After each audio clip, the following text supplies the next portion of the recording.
a different way by individuals like myself. I detest the use of the illegal drugs as well as the prescription drugs. I think they're very, very bad and abused.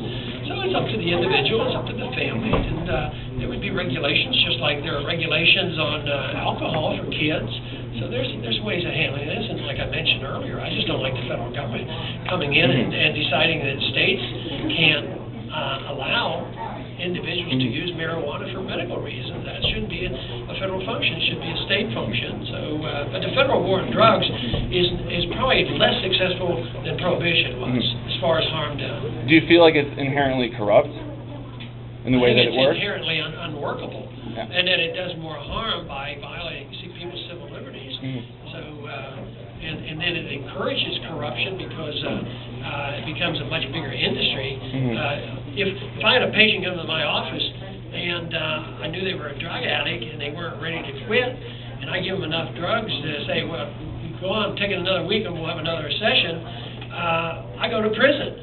You know, I can't even do that. Wouldn't it be much better if the doctor gave him the medication than for him to go out and kill somebody for the medication or rob somebody? So there's too many violent complications from, and plus filling up our prisons with nonviolent criminals too. Dr. Paul, I was wondering, given the MySpace primary results today, you have obviously disproportionate support among young people. What are your plans to try and harness that support? A lot of them given online, you have the camps here, but are you going to do anything? I mean, why aren't you putting a ton of resources into moving them all to new